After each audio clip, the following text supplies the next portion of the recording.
This looks like paradise. White houses, crystal clear water, stunning beaches. And for years, Mykonos has been one of the most famous islands in Greece. We are in Mykonos, the famous Greek island. Probably you will never see me here again. Not because it's not beautiful, but because it simply doesn't live up to the hype anymore. Let's start with this. Mykonos is a beautiful island. The water is incredibly clear, the beaches, some of them, are honestly stunning, and the architecture, exactly what you imagine from the Cyclades. The people, friendly, welcoming and warm. So no, this is not a hate video. But beauty alone is not enough. Mykonos didn't become famous by accident.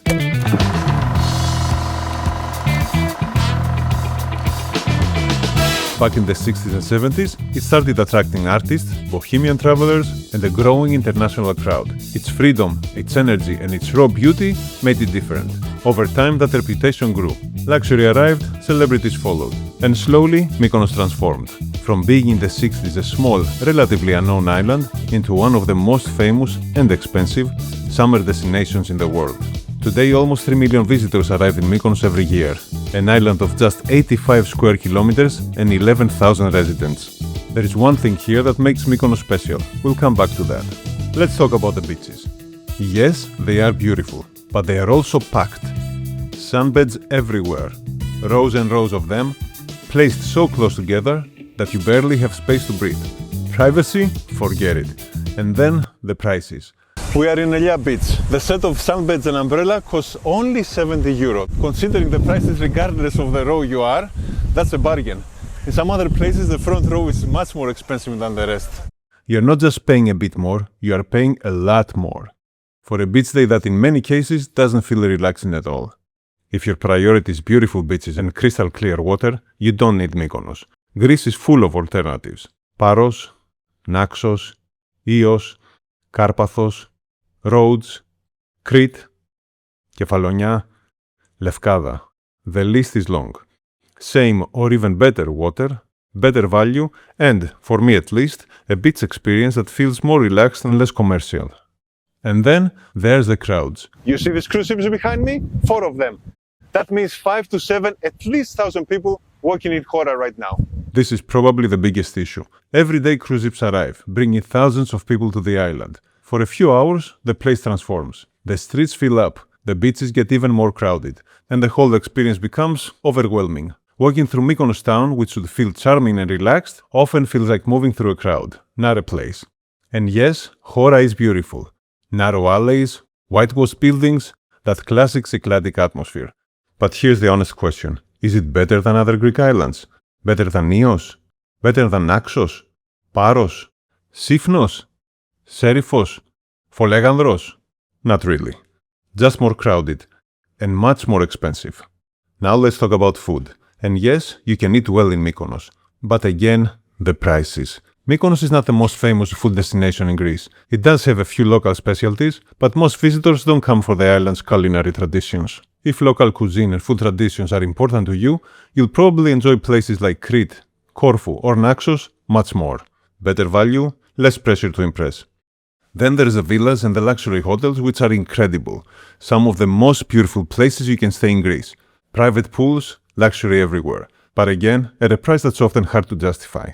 In some cases, I found myself looking at luxury hotels charging extraordinary prices, while the view included a busy port and cruise traffic. At that point, I started wondering what exactly I was paying for. But similar or better experiences exist elsewhere, for less. Crowds alone don't make a place overrated.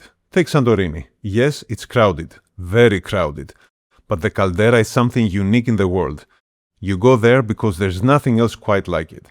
Mykonos doesn't really have that. No one defining experience. No one specific landmark, apart from the windmills.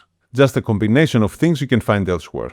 Yes, Mykonos is beautiful, but so is the rest of Greece. And that's true beyond the towns and the beaches. Because if you're someone who likes combining beaches with hiking, nature, or dramatic landscapes, Mykonos doesn't offer much variety. And if that's something you care about, this island will feel limited very quickly. And again, you have alternatives. If you want mountains, nature, and raw landscapes, places like Karpathos, Milos, Lefkada, Kefalonia, Crete, to name a few, offer a completely different experience. and often a more complete one. So what are you really paying for? Because at some point you start to wonder, and the answer is simple. You're paying for the name, the reputation, for the story, for the post. And to be fair, that's okay, but it's important to know what you're getting. Of course, there's another side to Mykonos, the nightlife. The beach bars, the clubs, the parties that made the island famous for decades. Maybe I'm looking at it through the lens of age and nostalgia, but nightlife today feels different to me than it did 20 or 30 years ago. So if Mykonos still offers the same wild energy and nightlife, for some visitors maybe it's absolutely worth it. But even if that kind of fun still exists to this day, at this stage of my life, I value different things when traveling to a Greek island. A lot of people will disagree with me. Some people love Mykonos, some go every summer, and some think it's the best island in Greece. And that's fine. Travel is personal. What feels overrated to one person might be the perfect trip for someone else. This is just my experience, my priorities, and my honest opinion after visiting a few times in a period of 30 years or so. Now let's come back to that one thing. The one thing that makes Mykonos special for me. And it's not even on the island. But one cool thing to do when you are in Mykonos is to also visit Delos, the small island nearby, full of history. Just a short boat ride away lies Delos, one of the most important archaeological sites in Greece, and according to mythology, the birthplace of Apollo and Artemis. Walking there feels completely different. Just history, silence, and space. This might be the best reason to come to Mykonos. But even that is just a day trip.